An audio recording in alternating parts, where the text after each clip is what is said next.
Welcome everyone. It's Change the Shed on October 16, 2024. Happy you're here. Welcome to October in Colorado. Super cloudy today, and it's gotten cold and it started to snow up high. So it's going to be winter before too long, but it's fun to have some fall. In the meantime, I hope y'all are doing well. Welcome from all over. Mary Lou's finishing up the meander from the last Discovery box. Awesome, Mary Lou. Leslie's here from Alberta, Canada. Fantastic. Victoria's here from California. I love Healdsburg. What a great little town. My sister used to live there, so I've been there a few times. Barbara's here from San Diego. She's ready for the next Tapestry Discovery box on Pick and Pick. Awesome, Barbara. That box opened yesterday. Christine's here from Ottawa, Canada, working on finishing Summer of Tapestry. Awesome. 2024. Brenda, for those of you who want Winter of Tapestry, you can just take Summer of Tapestry and do it in the winter. So for some people, winter is a much better time to be weaving. Brenda's here from Pennsylvania, going to do some pick and pick. Julia's here from Germany. Welcome from over the big pond. Mary's here from Wisconsin, watching pick and pick videos. That's from the Tapestry Discovery box. I won't tell you how many times I redid a couple of those videos, so hopefully they make sense now. Margareta is here from Sweden. Hooray. Oh, looking for the comment later tonight. I have not yet seen it. It has been so cloudy here.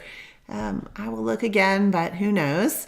Marlena's here from Central Texas, where it's only 55 degrees. That seems crazy for Central Texas in October. Catherine's here from North Wales. Welcome. Sybil's here from Switzerland. Welcome, Sybil. And David's here from Adult and Gray, UK. Well, at least it rhymes, David. Ginger's here from Pennsylvania, and Carolyn here from the UK. Welcome, everybody. I'm in Mancos, Colorado, if you haven't been to Change the Shed before. That is near Durango, which is in the very southwestern corner of the state. It is a place I moved about a year ago now, almost exactly a year ago, and I've enjoyed this new place a lot. I used to live on the Front Range of Colorado, which is the corridor where Denver is. So welcome. And let's do some weaving. I don't really have too many things to say except let's weave. And I'll be back on October 30 to celebrate Halloween, maybe. I don't know. That's 2 weeks and it is a Wednesday. I did hear some of you say you loved the Friday one I did. So occasionally I may throw in a Friday Change the Shed. Sometimes that's a better day, and a lot of kids are out of school on Friday. I don't know if that makes any difference, but Friday's a different sort of day.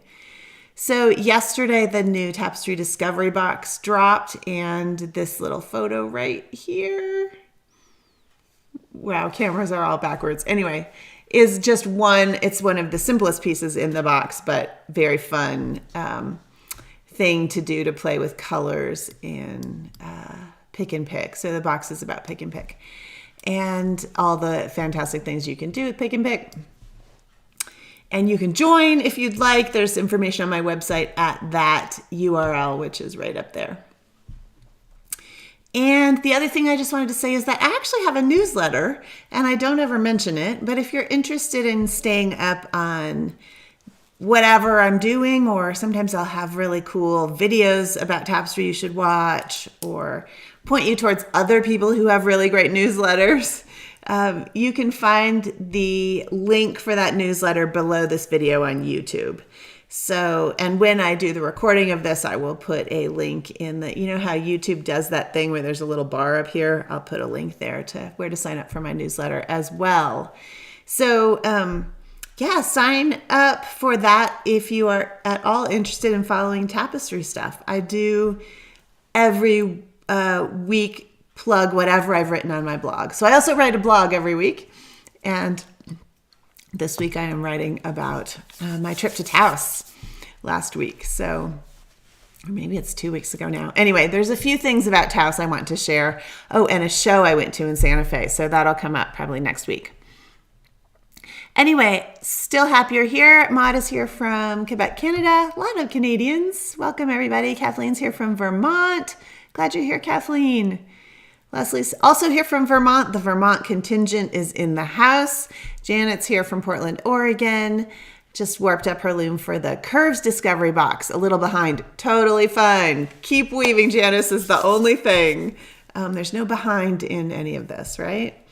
Renee's here from Massachusetts, where it is both sunny and cloudy. All right, I'm happy all of you are here. I have that same piece that I did have last time, and it is this one. And let's see if I can put that somewhere out of the way. Pardon me while I fuss with my technology a second. There's a lot of buttons on my screen that y'all can't see, so if I push the wrong one, we have trouble.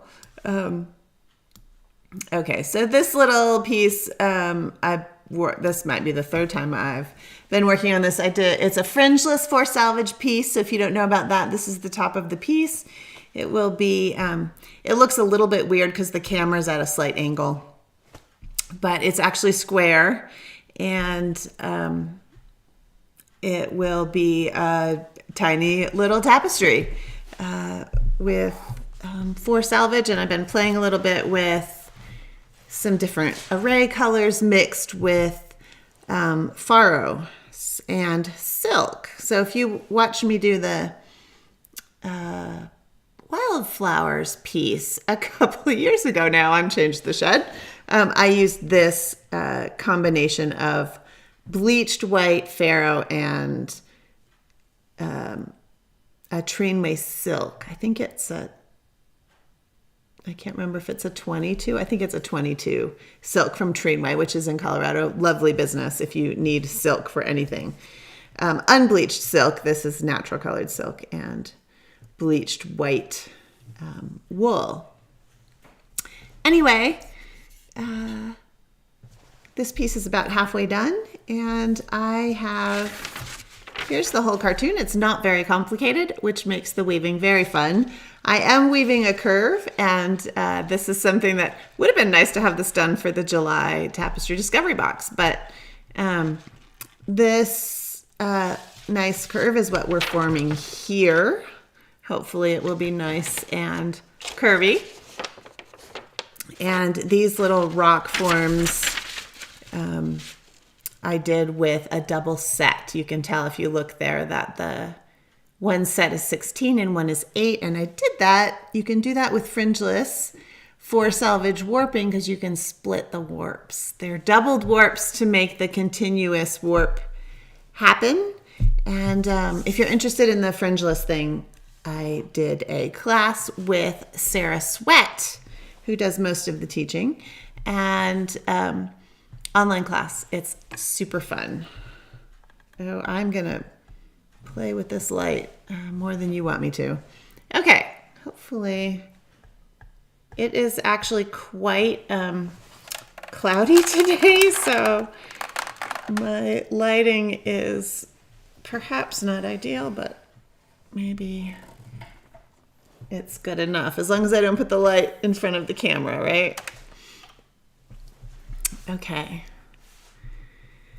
Kathleen, good question. Do you ever have a problem with the black bleeding into the white when you steam finish the piece? No.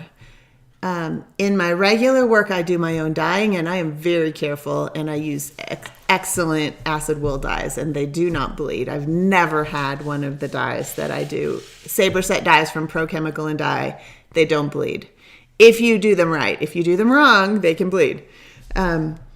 These yarns the black is actually Weaver's Bazaar. Medium, let's see. It's, maybe, I don't know if it's medium or fine. Anyway, it's made by Weaver's Bazaar. Their yarns are also made for tapestry, and they're super light and color fast. So I've never had a problem with that bleeding. It's a great question, though, because if you don't use the right yarns, they could bleed. Also, never had a problem with array. Also, the dye house they use is excellent, but it is a good question. Make sure the yarns you're using are not going to bleed. So I am going to fill in this curve, and I'm also adding in little boxes of color. So this is one array strand mixed with 3 of the faro instead of in place of the silk. And you can see hopefully that there's little boxes in there. I think I was channeling Sarah Sweat when I put these little boxes in, because she has done a lot of pieces with such boxes. And I thought it would be very fun to add them here.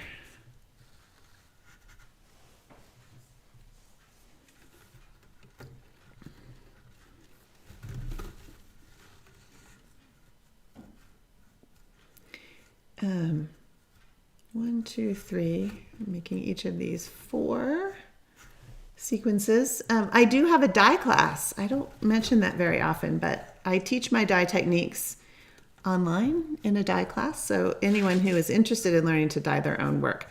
I didn't dye anything that I'm showing you in this piece, but most of my tapestries, the big ones,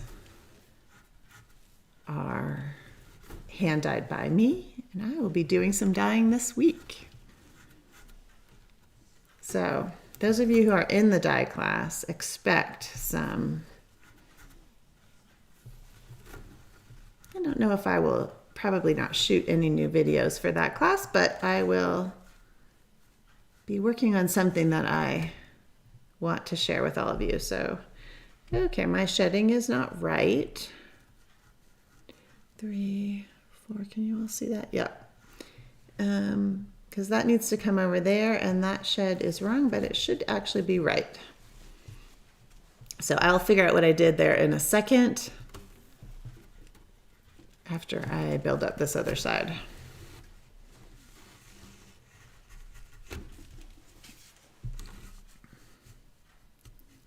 One, 2, 3, 4. That's correct. Okay. Oh, this one's wrong too. Okay. So coming back to something I haven't woven much on for a while. I'm just not making these squares the same way I did before.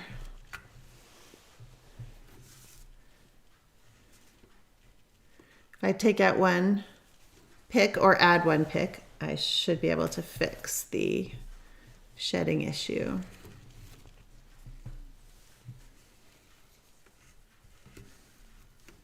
Oh, that's a great question, Marla. Welcome, Esther, by the way, from the UK. Marla asked, Marla always has great questions. Does it have to be a fringeless piece in order to work at both 8 and 16 EPI? It does not, but you do have to double warp. So, meaning that I could have a piece with a doubled warp that isn't fringeless, which I think maybe the handbasket piece that I did years ago was the same way. And I've done 2 pieces like that on Change the Shed. One's called Hot Flash and one is handbasket.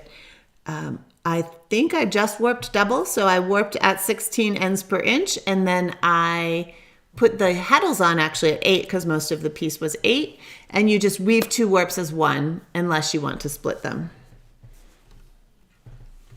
Okay, yes, this is going to work now. So no, it doesn't have to be a fringeless warp. It's just an advantage of a fringeless warp that you can use it this way. It's more limited than if I had the whole thing, because obviously if I split these warps and I wanted to split them right at the very top, say I wanted to weave them split way up here, it would be very difficult to weave. So I knew I was just going to do a tiny little bit of the split warp thing here at the lower down in the piece, and that it would work just fine. If I had wanted to do more extensive split warp work, or double set is maybe a better term, I would have warped it differently. Nancy, welcome from the west of Scotland.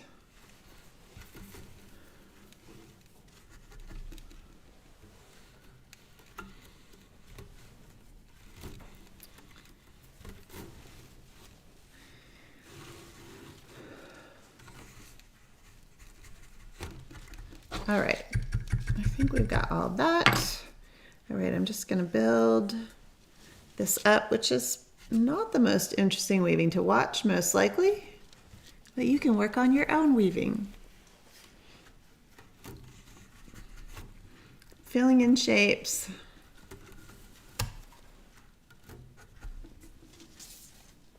Until we're ready for something more interesting. Oh, let's see. Yeah, and I'll need to put another one of those little boxes in right in here somewhere, so that will be more interesting.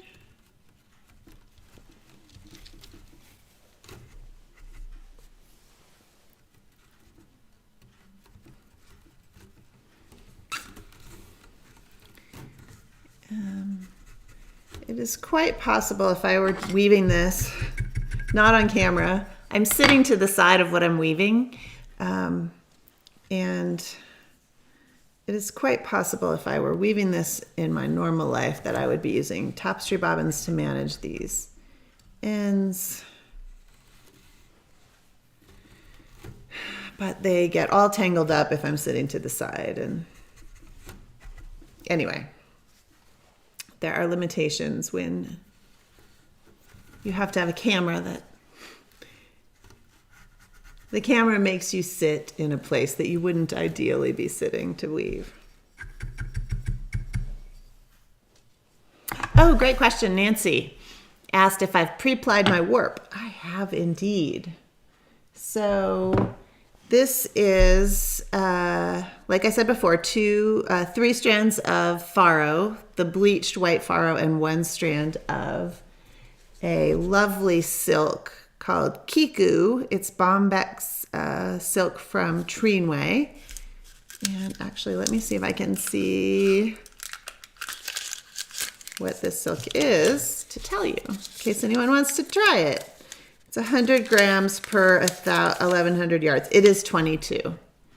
So Treenway silk, it's 22 silk lace weight if you were a knitter.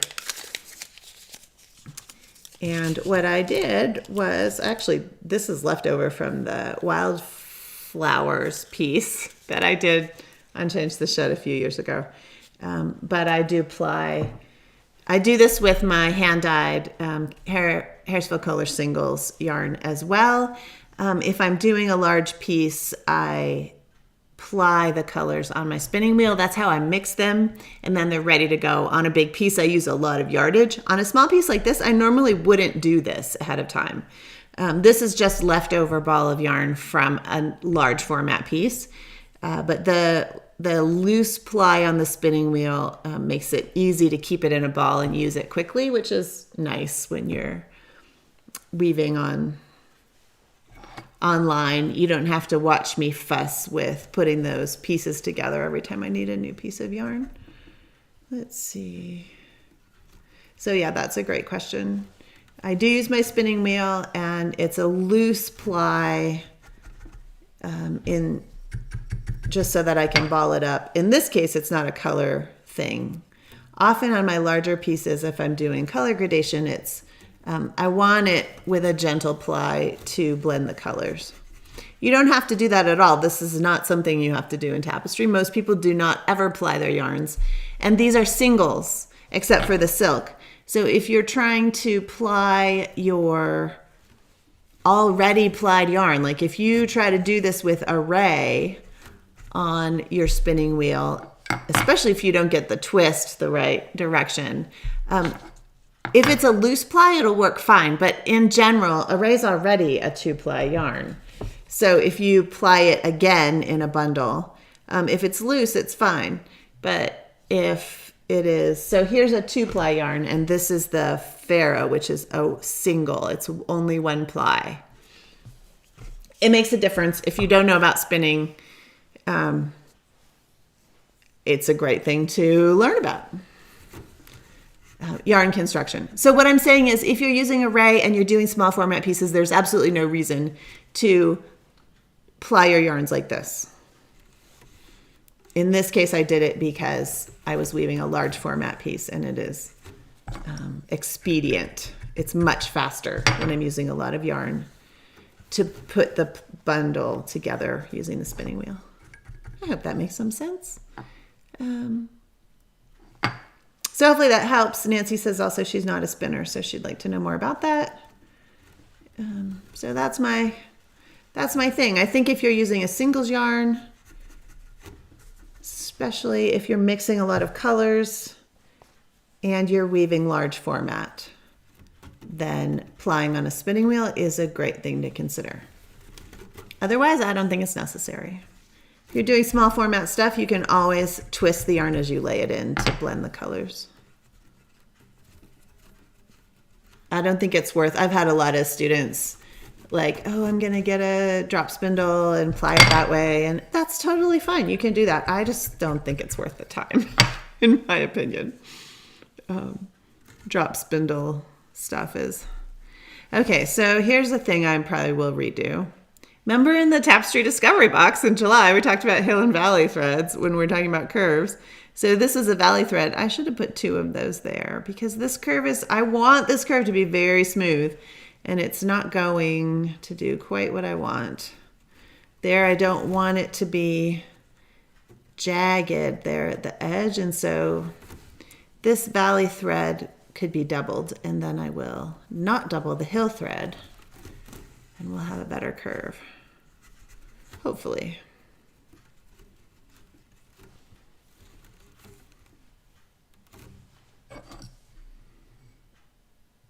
Oh, Mary, yeah. That's a question that I had recently in the last Tapestry Discovery Box, which is all about vertical curves. If you're interested in working on your vertical curves, you can get the July Tapestry Discovery Box. And there's information about how to do that on my website. At that link over there, right there. I, in my book, talk about cutting the corners, which is what Mary's asking. She said in the black curve, the steps are steep, and that's over on this side. I have tried cutting the corners in places like this without much success. Can you talk about the pros and cons of cutting the corners? It depends a lot on what your visual goals are, what are you trying to achieve with your tapestry imagery. I think often it looks better in tapestry just to leave it as stair steps. It is part of this medium. We are working on a grid, and so you're going to have stair steps. Cutting the corners is a way to sort of cut off the edge. So here, I didn't do it here. I could have done a thing that makes this curve cut off a little bit. It's totally an aesthetic choice, I guess, is what I would come to there. That it depends on what you want the look to be. And I think you have to realize that this is tapestry and it is on a grid, and you will never get a vertical curve that doesn't have stair steps in some way. And so the idea is to trick your brain into reading it as a curve. And hopefully you'll see as I do this curve that though there are stair steps there, it looks like a nice curve that comes around. Hopefully that helps. All right, I wonder what color that was. I need another, I don't want another pink. I'm trying to decide what color to put in right there. Maybe we'll go for this is an array cinnamon.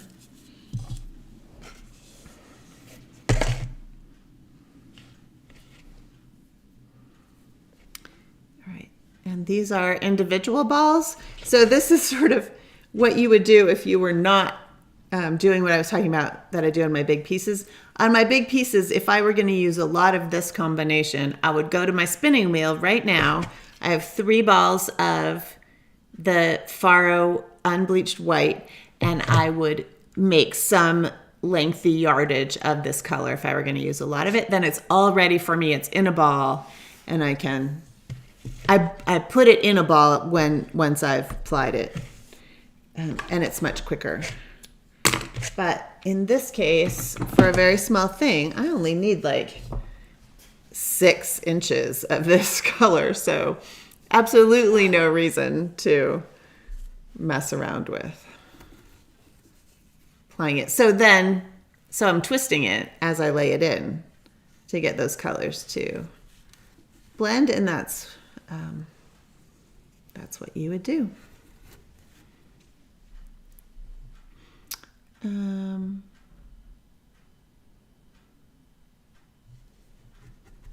Yes, Marla. Marla asked if I wanted to, could I have split the shed here on this curve to make it smoother? Yes, I could have done that because this is a fringeless for selvage warp, and I have that ability to do that with that technique.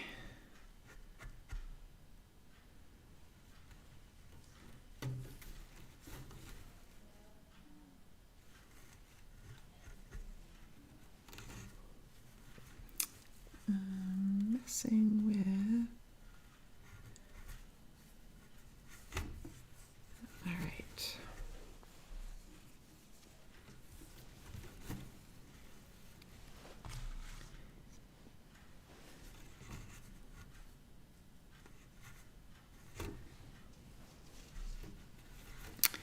Okay, so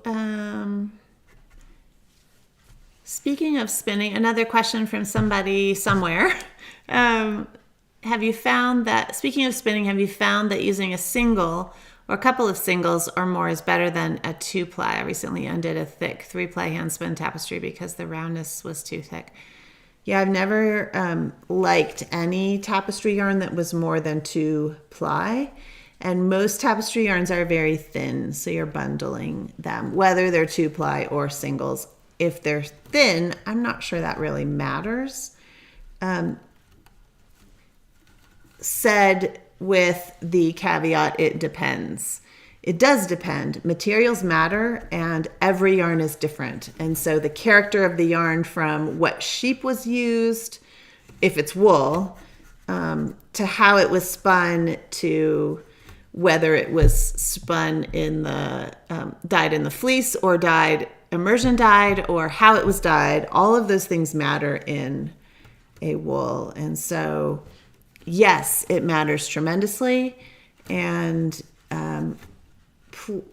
understanding your materials and what your goals are in the weaving is very important, and only you, the artist, can figure that out. There are lots of tips. I actually have a class about tapestry yarns. That was too many. If you're interested in learning a lot about a bunch, like 20 different yarns that I've used for tapestry, or ones I don't recommend, I do have a class about that. But otherwise, I would say it's very important to test your materials and think about what image are you trying to create. Like, that's the thing I think people forget. They just ask, what's the best thing to do? And I'm like, there's no answer to that. It depends on what you want to create and how your materials contribute to what you're trying. This is an art medium, so what you're trying to create. Lest I get on a soapbox. It's a great question. I definitely think, a 3-ply yarn is probably not something I would do. I would take singles and use them in a bundle, or a 2-ply yarn, multiple strands of a thin 2-ply yarn in a bundle. But I'm not sure I would use a commercially created 3-ply yarn. I don't know what is happening with this little tail here, but I got something weird. Hold on. There we go. Okay. An advantage of the fringeless for selvage thing is that you can actually get to the back of a tapestry. Okay, so my shedding is wrong here, is why I'm fussing with this. I need to be able to weave over the top, so let's adjust that. I just took out one pick Oh Lord, now I really have screwed it up. Okay, hold on. So let's check our shed. These two wefts are going toward each other in the same shed.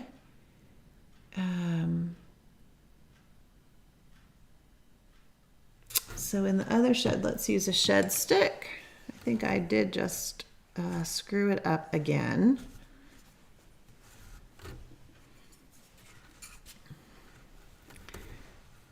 So if I do this, and I want this is the open shed I want to use for this weft that I want to weave across.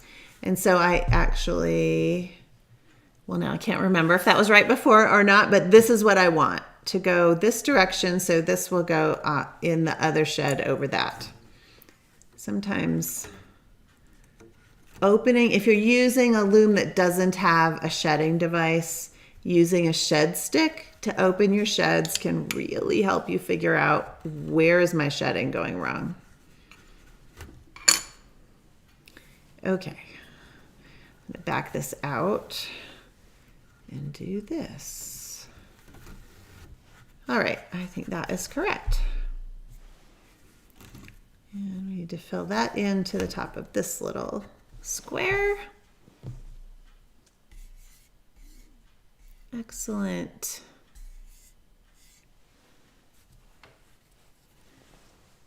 I do have my soapboxes, don't I? There are things that I kind of fire me up sometimes. Materials is one of them. I have a passion for figuring out what materials work for what, and which is interesting because my teacher only used one material, one particular wool in one particular way. And so figuring out, and some people are probably laughing because I don't fall far from the tree. I use wool for my own work. I use wool. This adding silk in is unusual thing for me. And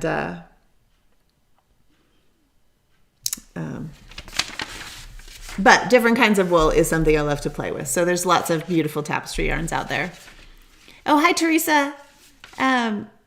She's the one who asked about the plies.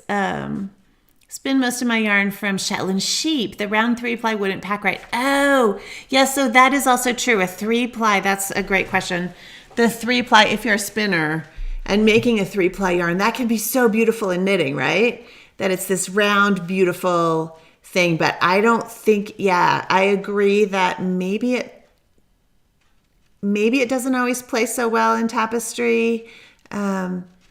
You might play with, I don't know what size warp you're using, but you might play with the warp size if you really want to use a 3-ply. You might play with the warp size and see if a thicker warp might work better with the rounder yarn. Just a gut thing. I haven't worked with a 3-ply like that, but worth playing with for sure. Great question. Okay, so now I'm looking at this curve on the edge and wondering, when am I going to bring it back? Do you follow the cartoon, or is there a moment at which it needs to cut back over here? Or a moment where it needs to go vertical again. Maybe that's what it needs to do. All right. Also, this bundle is thinner than... this must be Weaver's Bazaar Fine. I thought I grabbed the medium, but I don't think this is the medium. Wait, let's find out for sure. Hold on.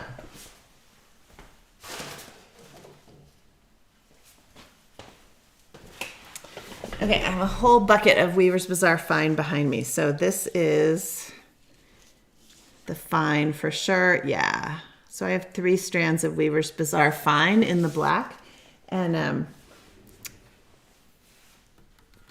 it's pretty thin for this. So perhaps if I were to do this again, I would have maybe used both the fine and the medium.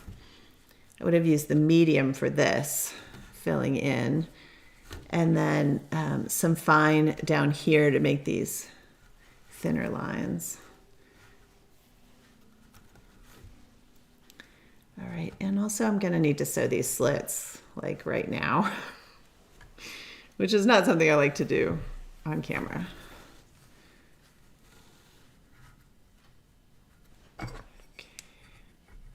Always tricky at the edge to keep the warps from drying in or pushing out.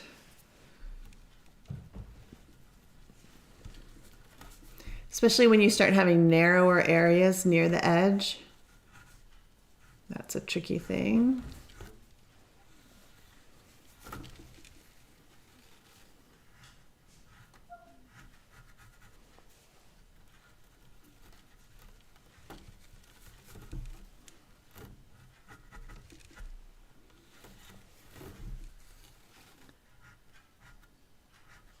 Also, this edge warp is just a tiny bit less tight than I would like it to be.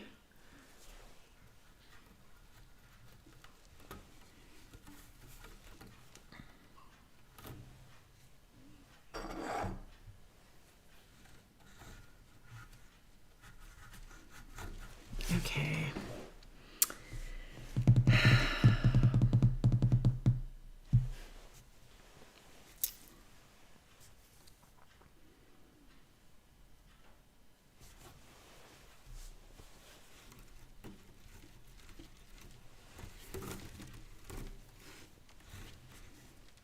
Hold this shed up when I open. When I pull the yarn through, I don't like to pull the yarn through a closed shed because it shreds it. I like my warp tension tight, so it shreds the yarn. All right, so back over here, that was a hill. There were two valleys stacked up, a hill. And now I'm gonna do, I think I'm only gonna do one valley here. Because that line got a little bit shallower.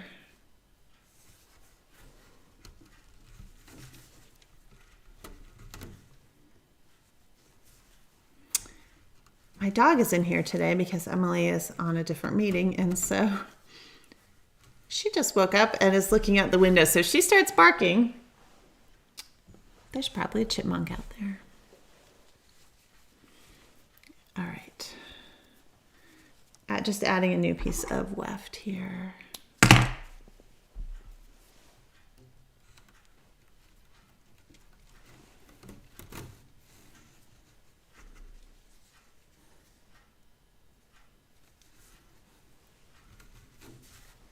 By the way, Teresa, hand spun from Shetland is got to be a beautiful thing. So that's very cool that you're using that for your tapestry.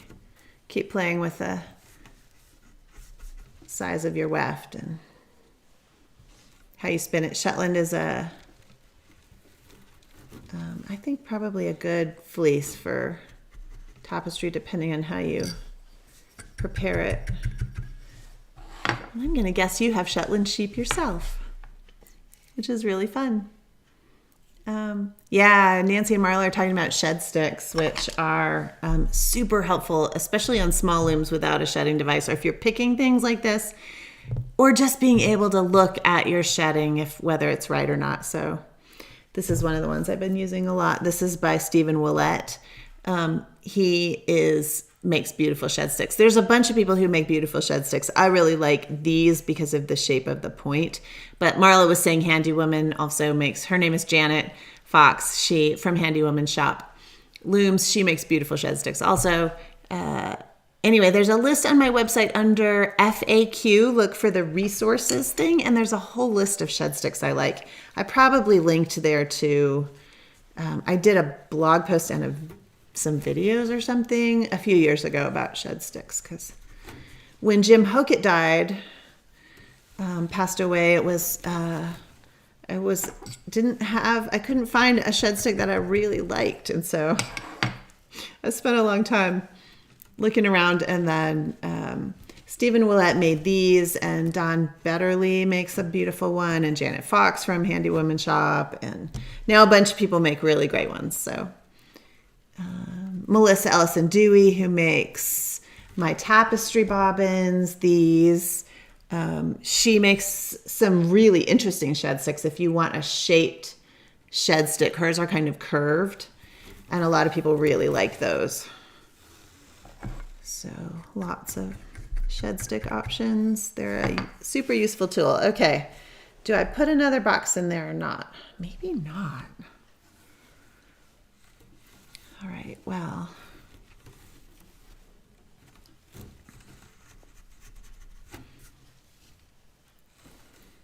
The astute among you noticed that I shied away from that edge for the moment.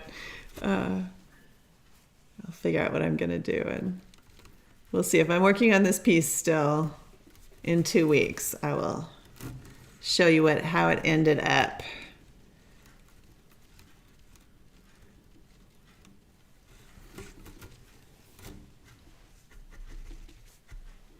All right, I bet that's enough. 1, 2, 3, 4.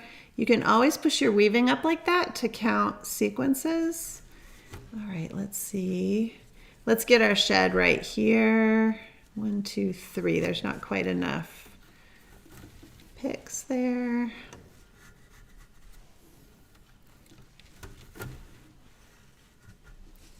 Okay, so now let's check. Let's use a shed stick. And the next one here, I want to weave across, and these two wefts are in meet and separate, so these two should come together over. This I added in the middle. So in the wrong shed, these little boxes are not in the shed of the meet and separate, but because they are squares, it doesn't matter. If these were circles, it would matter, and then I would have to fix my shedding every time I put a circle in. And I would probably do that by adding another background color. So I had 2 wefts meeting and meet and separate to do the circle with one color, and then I would drop out that extra background color and the circle color when it was done. But because these are squares and they have straight sides, I can get away with this. Okay. So Nancy says, more boxes if you have to ask. Okay, yes. You might be right, Nancy. This one is so light. Well, I can see it better in the camera than I can see it in person. I might need one more right there, huh? Or I probably am going to need one right in there. All right, so this, let's just leave that shed stick in there, and I will test my, yes. So that works. One of the problems with using Weaver's Bazaar is one of the least fuzzy yarns possible out there on the market, but there's still sometimes little black hairs. That's another reason I used Weaver's Bazaar with this white for the outlines, because it is such a firmly spun yarn. Another materials thing, such a firmly spun yarn that it won't fuzz out into the white. So those are the kind of things to consider as well when you're thinking about what materials you're going to use based on whatever the image is. I don't know why I've been doing these white tapestries. Something about it. Not sure I will keep doing white ones. Stay tuned. Okay, so that is in a different shed. Let me just get this. So if I'm going to walk away, it's always nice to get things back into a place where I kind of know what's going on. I have not brought this back because I'm not completely sure that that's not going to actually come over the top there. So I have to think about that a little bit. So we shall see how this piece plays out at the end of the day. Here, let me put this over here where that light is. There we go. All right, I hope you all have been doing some weaving, and I will see you wherever I see you. I see many of you in the online classes or in the Facebook group for my online classes, or running around in Tapestry land. So sign up for my newsletter if you want some tips on this and that. I don't, from my blog. The blog has lots of things, some of which I find amusing and some of which I'm sure other people do not find amusing. For example, I think on the blog post coming out tomorrow, there's a picture of me with a Barbie couch. So just wait till you see that. All right, everybody, I hope that you are having a good fall. I know that it's been rough out in North Carolina. For those of you out in that neck of the woods, you're probably not even here, but we love you and we are doing, tell us what you need. We will help where we can. A lot of crafty, fibery people got hit really hard by the Hurricane Helene and the flooding. So the world is a crazy place. Keep weaving and have fun, and I will see you here or somewhere else sometime soon, and I'll catch you later. Thanks everybody for coming. I appreciate it so much. Y'all are a lot of fun to talk to, and you have great questions. So see you next time. I'll be back on Change the Shed on October 30. Bye-bye.